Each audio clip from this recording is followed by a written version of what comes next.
Welcome to today's Executive Explainer.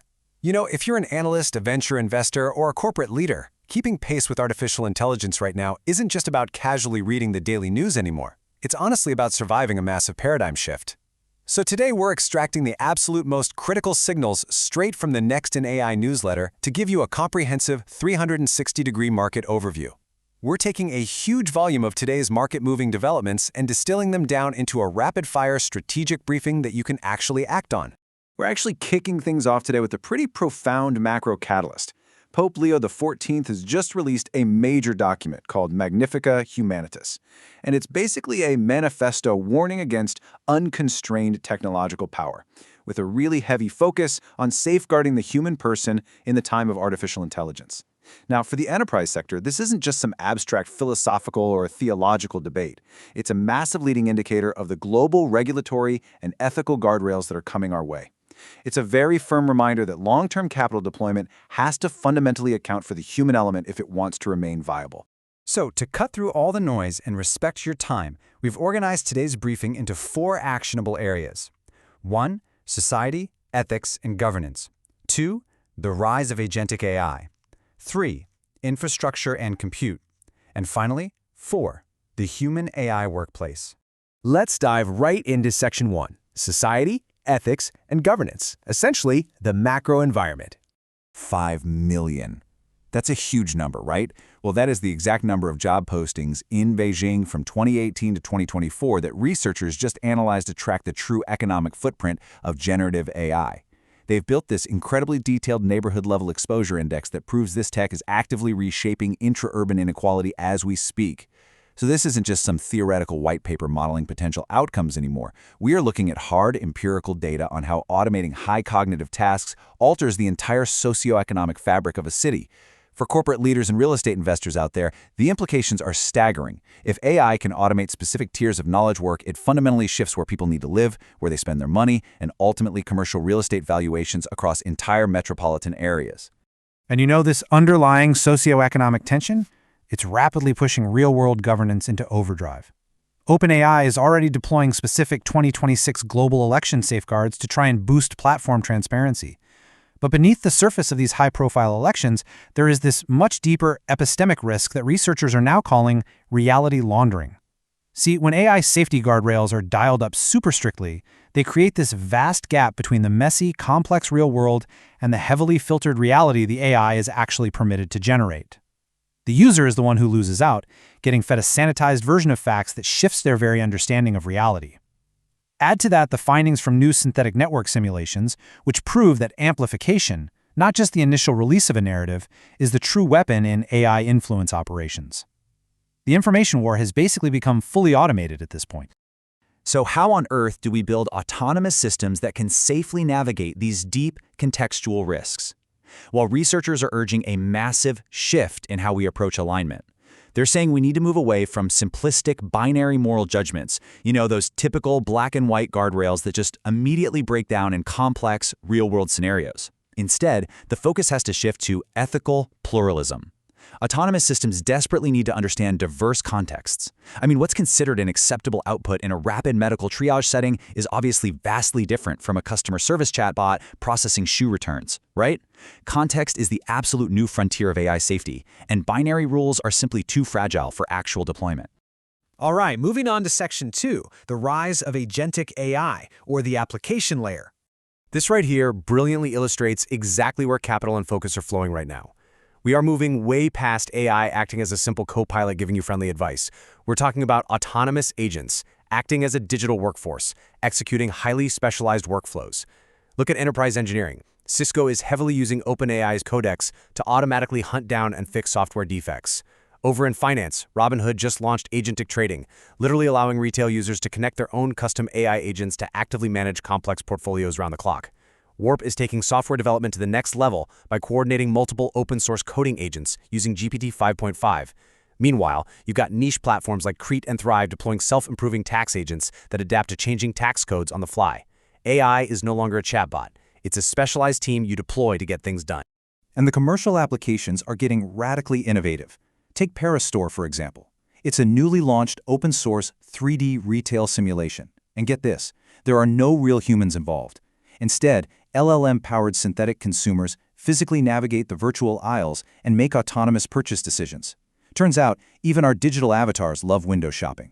But strategically speaking, this is the new frontier of market research. Companies can now simulate incredibly complex consumer behavior, test out store layouts, and forecast pricing strategies at scale before physical products ever hit the shelves. It unlocks massive ROI before a single dollar is spent on manufacturing. Now, to manage this sudden explosion of enterprise agents, we desperately need entirely new infrastructure platforms. A platform called Compartment just launched specifically to solve a massive, looming headache for CIOs everywhere: AI-generated shadow IT.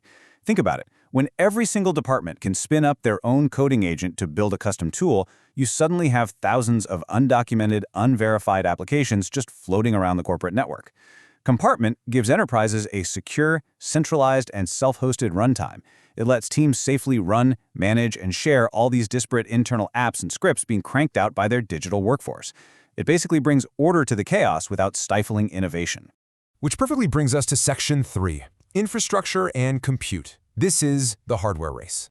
NVIDIA is aggressively framing this hardware shift for the broader market, and I love this quote. They're stating that AI factories are token factories, converting power into intelligence in real time. This completely reframes the modern data center. They aren't just facilities passively storing information anymore. They're heavy manufacturing plants, literally spinning raw electrical power into synthetic intelligence at an industrial scale. This effectively turns the whole generative AI boom into an energy play just as much as a silicon play. And we are seeing a rapid-fire arms race out there to support these massive factories. AWS just launched Strand's agents alongside Amazon Bedrock's Agent Core for incredibly fast, high-performance inference.